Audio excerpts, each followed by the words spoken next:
Assalamualaikum. So dalam 2 minit aku 2 minit yang lepas I was recording for history bab 2 of Indians and Chinese and Utsmaniyah, but somehow I was trying to just record with YouTube, but it just doesn't have my voice. I don't even know why, and I freaking am pissed because I'm tired, but it's okay. That means I can speak more and you get to spend a lot more time with me. I don't know what to listen. Okay. Nah, simak lah dengan lagu. Okay. Jadi, kita akan bercakap mengenai nasionalisme di India.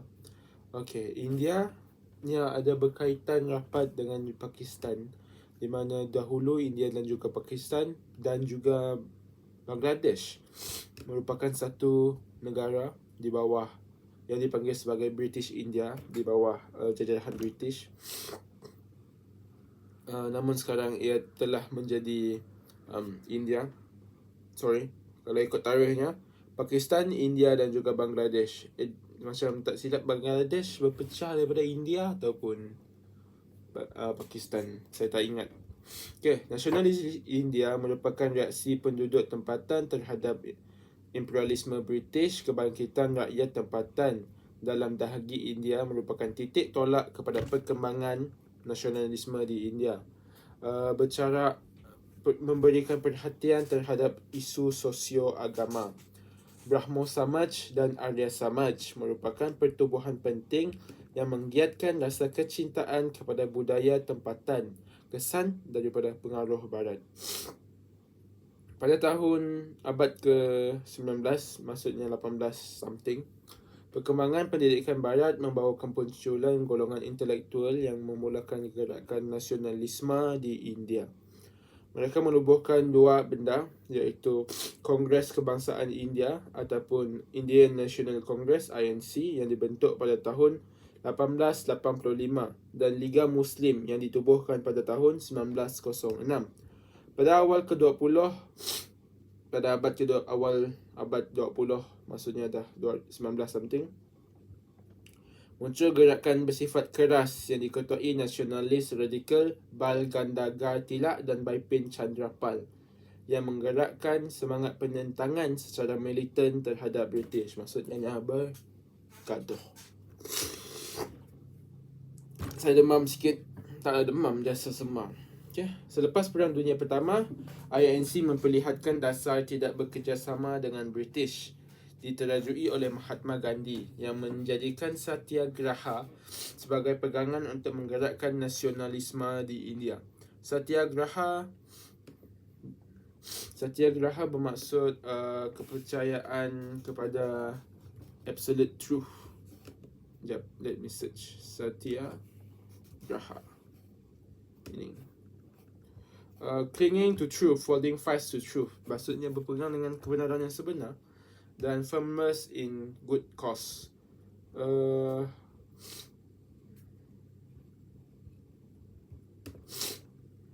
Firmly true cause, resistant or civil resistance. Satyagraha, non-violent resistance, penentangan yang tidak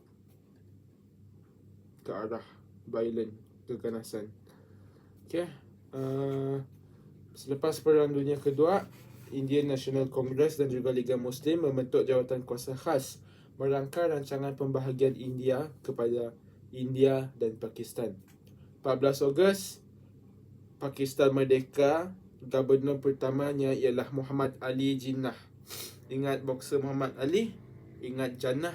Ingatlah Muhammad Ali Jinnah yang menjadi Gubernur Jeneral Pakistan pertama pada 14 Ogos 1947. Keesokan harinya, 15 Ogos, India merdeka. Jawaharlal Nehru ialah Perdana Menteri pertama India. China, my homeland. mengukuhkan peradaban Cina dalam kalangan orang Cina daripada ancaman orang asing. Bermula dengan penentangan kelemahan pemerintahan dinasti Manchu, kerajaan Manchuria yang dianggap sebagai orang luar dan kehilangan mandat. Masyarakat Cina hilang kepercayaan kepada beliau kerana gagal menghalang kemasukan Barat. Gerakan nasionalisme berterusan bercorak anti-Barat kerana menentang campur tangan kuasa Barat di China. Tokoh yang mempelopori kebangkitan rakyat ialah Dr. Sun Yat-sen, mengupayakan 3 prinsip rakyat Sanminchui sebagai ideologi perjuangan, iaitu nasionalisme, demokrasi dan kebajikan sosial. NDC, nasionalisme, demokrasi and charity. Prinsip tersebut menjadi asas gerakan revolusi China yang berjaya menumbangkan pemerintahan dinasti Manchu pada tahun 1911 dan kemunculan Republic of China. I've never been to China. My parents did.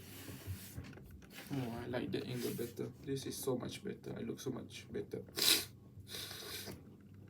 Sekarang Empire Utsmaniyah dan Mesir lahir daripada kesedaran mempertahankan sistem Islam. Kesedaran mencetuskan dua gerakan, iaitu gerakan Pan-Islamisme dan juga gerakan Islah. Gerakan Islah dalam cara saya mengingat ialah gerakan Islah membetulkan Islam yang salah. Digerakkan oleh Said Jamal Al-Din Al-Afghani dan Syekh Muhammad Abduh. Imperialisme Barat di Mesir menyebabkan berlakunya pertembungan kebudayaan antara Eropah, Amerika dan kebudayaan tempatan yang mengubah budaya dan tradisi kepercayaan masyarakat tempatan. Menggerakkan Islam tujuannya menyeru umat Islam berpegang pada ajaran Islam yang sebenar, berpandukan Al-Quran dan hadis, serta memperbaiki kehidupan masyarakat dan melepaskan diri daripada penjajahan. Kerana dalam khutbah terakhir Muhammad sallallahu alaihi wasallam, he said, do not oppress and do not be oppressed. Apa benda? I don't like this. Do not oppress and do not be oppressed. I freaking hate Firefox, you know. Allah Apostle said, when the believers pass safely over the bridge across hell, they will be stopped at the bridge between hell and paradise. I was looking for oppression. There was the last sermon of Prophet Muhammad. He said, do not oppress and do not be oppressed. Muhammad.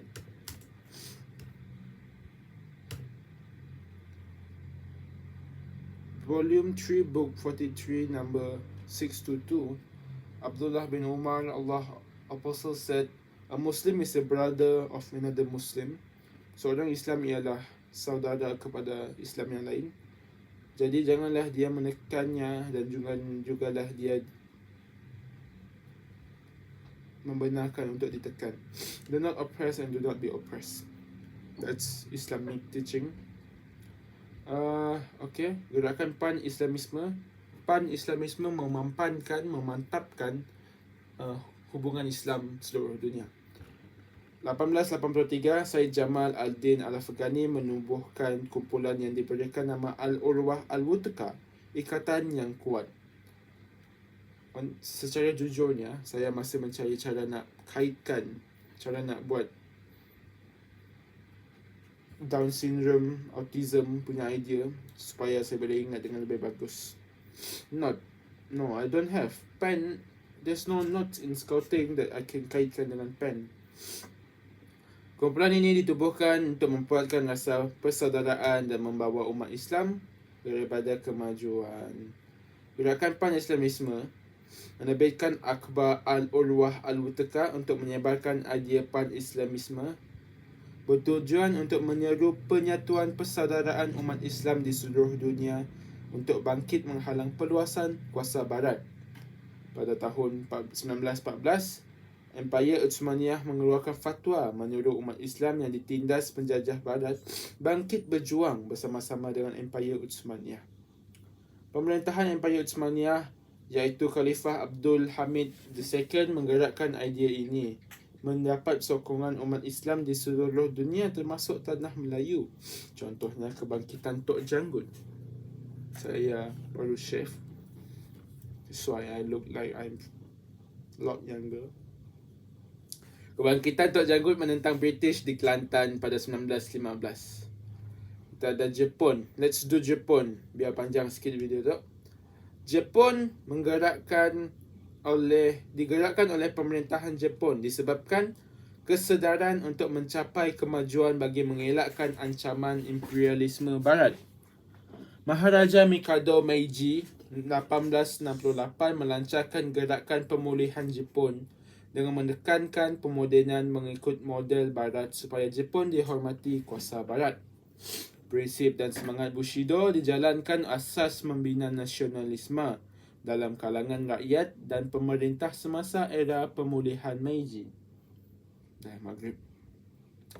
Pemulihan meliputi gerakan pembaharuan dalam semua aspek kehidupan yang menjadikan Jepun muncul sebagai negara perindustrian dan kuasa tentera yang kuat di Asia pada awal abad ke-20. Namun begitu, desakan ekonomi dan nasionalisme melampau oleh golongan tentera menjadikan Jepun sebagai kuasa imperialisme di Barat Asia. Was Japan colonized? Japan was the only Asian country to escape colonization from the West. I guess Thailand is not from Asian, or specifically Thailand is part of ASEAN, not really ASEAN, which is stupid because still under Asia.